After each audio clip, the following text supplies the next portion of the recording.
राजेंद्र प्रसाद स्वतंत्र भारत के प्रथम राष्ट्रपति थे।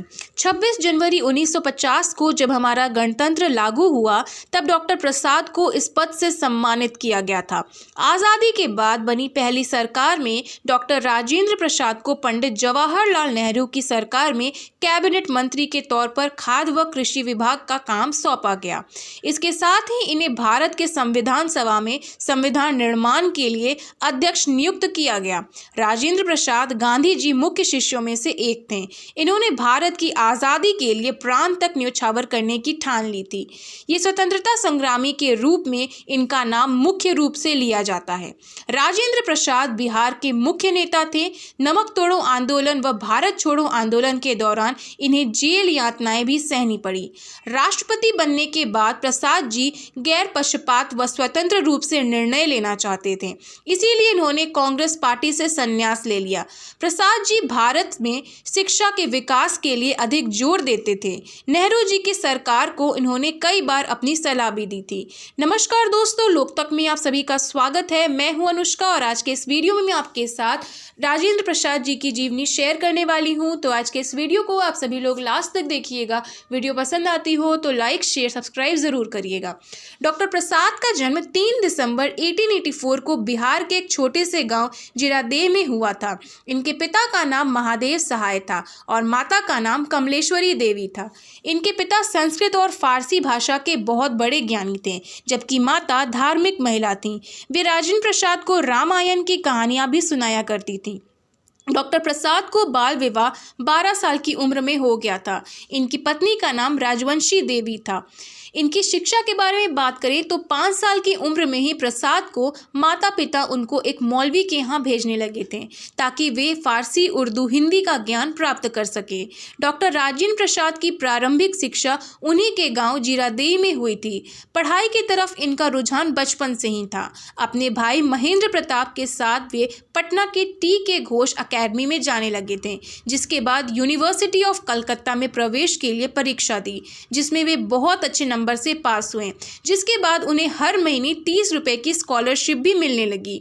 उनके गांव से पहली बार किसी युवक ने कलकत्ता विश्वविद्यालय में प्रवेश पाने में सफलता प्राप्त की थी, जो कि निश्चित ही राजेंद्र प्रसाद और उनके परिवार के लिए गर्व की बात थी।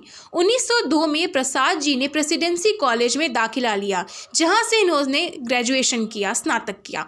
1907 में यूनिवर्सिटी ऑफ कलकत्ता से इकोनॉमिक्स में MA किया। 1915 में कानून में मास्टर की डिग्री पूरी की, जिसके लिए उन्हें गोल्ड मेडल से सम्मानित किया गया। इसके बाद इन्होंने कानून में डॉक्टरेट की उपाधि भी हासिल की, जिसके बाद पटना आकर वकालत करने के लगे, जिससे उन्हें बहुत धन और नाम मिला। सादगी, सेवा, त्याग, देशभक्ति और स्वतंत्रता आंदोलन में अपने आप को पूरी तरीके से होम कर दिया। डॉक्टर राजेंद्र बाबू अत्यंत सरल और गंभीर प्रकृति के व्यक्ति थे। वे सभी वर्ग के लोगों को सामान्य व्यवहार करते थे। राजनीति के बारे में बात करें तो बिहार में अंग्रेज सरकार के नील के खेत थे। सरकार अपने मजदूर को उचित वेतन नहीं देती थी। 1917 में गांधी जी ने बिहार आकर इस समस्या को दूर करने की पहल की। उसी दौरान डॉक्टर प्रसाद गांधी जी से मिले, उनकी विचारधारा में बहुत प्रभावित हुए। 1919 में पूरे भारत में सविनय आंदोलन की लहर थी। गांधी जी ने सभी स्कूल, सरकारी कार्यालयों का बहिष्कार करने की अपील की, जिसके बाद डॉक्टर प्रसाद ने अपनी नौकरी छोड़ दी। चंपारण आंदोलन के दौरान राजेंद्र प्रसाद गांधी जी के वफादार साथी बन गए। गांधी जी के प्रभाव में आने के बाद इन्होंने अपने पुराने और रूढ़िवादी विचारधारा का त्याग कर दिया और एक नई ऊर्जा के साथ स्वतंत्रता आंदोलन में भाग लिया। 1931 में कांग्रेस ने आंदोलन छेड़ दिया। इस दौरान डॉक्टर प्रसाद को कई बार जेल भी जाना पड़ा। 1934 में इनको बॉम्बे कांग्रेस का अध्यक्ष बनाया गया था। वे एक से अधिक बार अध्यक्ष बनाए गए थे। 1942 में भारत छोड़ो आंदोलन में इन्होंने भाग लिया, जिस दौरान वे गिरफ्तार हुए और नजरबंद भी रखा गया। भले ही 15 अगस्त 1947 को भारत को स्वतंत्रता प्राप्त हुई हो, लेकिन संविधान सभा का गठन उससे कुछ समय पहले ही कर लिया गया था। संविधान निर्माण में भीमराव अंबेडकर और राजेंद्र प्रसाद की मुख्य भूमिका निभाई गई थी। भारतीय संविधान समिति के अध्यक्ष डॉक्टर प्रसाद चुने गए थे। संविधान पर हस्ताक्षर करके डॉक्टर प्रसाद ने ही इसे मान्यता प्राप्त कराई थी।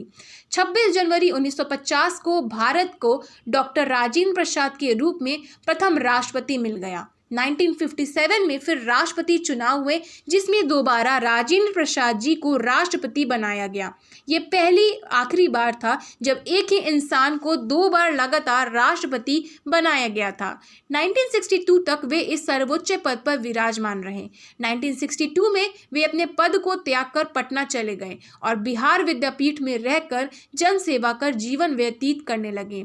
इनके कुछ पुरस्कार के बारे में बात करें तो सन 1962 में अपने राजनीतिक और सामाजिक योगदान के लिए इन्हें भारत की सर्वश्रेष्ठ नागरिक सम्मान भारत रत्न से नवाजा गया था। वे एक विद्वान, प्रतिभाशाली, दृढ़ निश्चयी और उदार दृष्टिकोण वाले व्यक्ति थे।